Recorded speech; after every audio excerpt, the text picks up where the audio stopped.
Hey everyone, so I want you to imagine something for a second. Imagine a world where a simple flight of stairs could literally cost you your job. A world where a business could just say no to you and that was it. No legal way to fight back. Well, for millions of Americans, that wasn't imagination. It was just reality. Today, we're diving into the story of the Americans with Disabilities Act. It's a story about a powerful promise, a huge fight to keep that promise alive, and why, believe it or not, you are the key to its future. Let's get into it. So let's just start with that basic question. Picture it. It's 1989. You are great at your job, totally qualified, but you get fired just because you have a disability. So what could you do about it? What were your legal options? The answer is pretty shocking. For most people, there weren't any.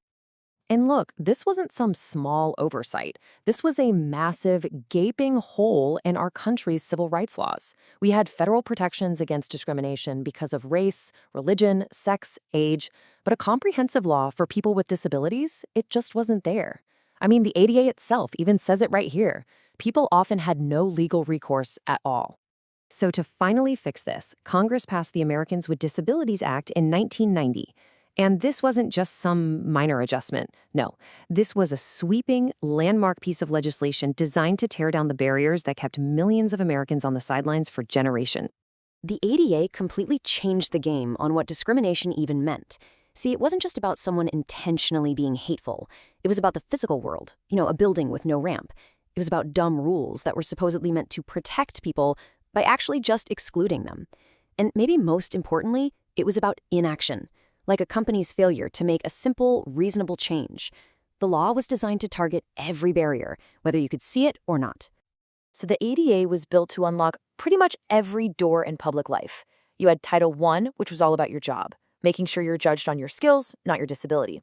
Then there's Title II, which covered state and local governments, everything from your local library to the city bus. And then Title III, which is a really big one, covered public accommodations. That's basically any private place that's open to the public, from your favorite coffee shop to the doctor's office. Now, the ADA was signed into law with incredible, huge bipartisan support. It was supposed to be this clear, strong message. But what happened next just goes to show you that a law's power isn't just in the words on the page. It's all about how those words get interpreted.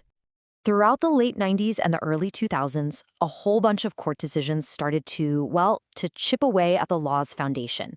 The real fight was over the definition of the word disability itself. The Supreme Court, especially in this 2002 case Toyota v. Williams, set this incredibly high bar. They forced people to prove just how severely disabled they were before they could even get their foot in the door to challenge discrimination. And this slide just lays it out so clearly, right? On one side, you have what Congress wanted, a broad scope of protection. But on the other, you have what the court started demanding, that a person be significantly restricted. It got to a point where cases were being thrown out, not because discrimination didn't happen, but because the person suing, someone with cancer or epilepsy or diabetes, was told they weren't disabled enough to be protected by the very law designed to protect them. It was wild. So Congress looked at what was happening and basically said, whoa, no. That is not what we meant at all. So in 2008, a huge, overwhelming bipartisan majority did something pretty remarkable. They passed the ADA Amendments Act, specifically to correct the courts and bring the law back to its original, powerful intent. This quote from the Department of Justice just nails the shift. The whole point was to change the conversation. The focus should be on one simple question. Did discrimination happen? The goal was to stop wasting everyone's time arguing about who was disabled enough and get right to the heart of the matter. So the Amendments Act basically hit the reset button. It brought back that original broad definition of disability, and it came with a big, bold instruction for the courts. This law must be construed broadly. In other words, Congress was saying the ADA is meant to be a wide-open door for protection, not some tiny keyhole people have to squeeze through. Okay, so with the law restored to its full power, the fight is over, right? We can all pack up and go home? Not even close. Because having a right written down on paper and actually having that right respected out in the real world, well, those are two very, very different things. And this right here, this is maybe the single most important takeaway from all of this. Laws don't enforce themselves. A law, no matter how powerful or well-written, is just ink on paper until people stand up and make it real. And when it comes to the ADA, that power to enforce it, it falls to us. It's also really important to note that the ADA, as huge as it is, doesn't cover everything. It's the foundation, but it works together with a whole team of other vital laws. Your rights when it comes to housing are backed up by the Fair Housing Act.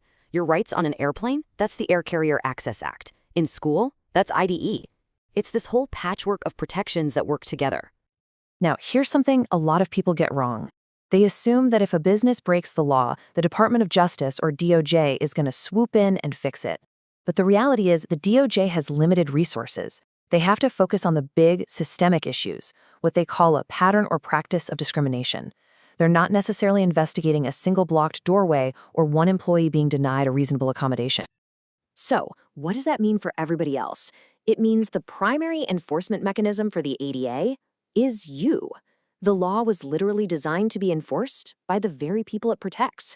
When a person with a disability reports discrimination or files a lawsuit, they're not just fighting for themselves. They are enforcing the law for everyone. And when that law is enforced, believe me, it has teeth. A single first-time violation under Title III can lead to a civil penalty of up to $75,000. And that doesn't even include any money awarded to the person who was discriminated against. So, yeah, not complying can get really expensive. But let's be real. Taking legal action is intimidating. It's expensive. You shouldn't have to be a legal expert just to have your basic civil rights respected. And that's where nonprofit advocacy groups become absolutely, positively essential. They're the ones who provide the legal firepower, the resources, and the powerful collective voice. And just to give you an idea of the scale we're talking about, look at this number. That's roughly how much it costs to raise and train a single guide dog. These organizations are managing massive resources to provide these life-changing services, and they often do it completely free of charge for the person who needs them. So where does all that money come from? Well, it comes from us. These essential groups are funded in large part by public donations. That means supporting them, through tax-deductible contributions is one of the most direct and powerful ways to help enforce the ADA and make sure that its promise of access becomes a reality for everyone. And why should this matter to absolutely everyone, whether you have a disability right now or not? Well, here's the thing. Disability crosses every single line. Race, class, gender, you name it. It is the one and only protected class that any one of us can join at any time without any warning. So when we fight to uphold the ADA, we're not just protecting some other group of people over there. We are investing in a more accessible future for our friends, our family, and ultimately, for ourselves.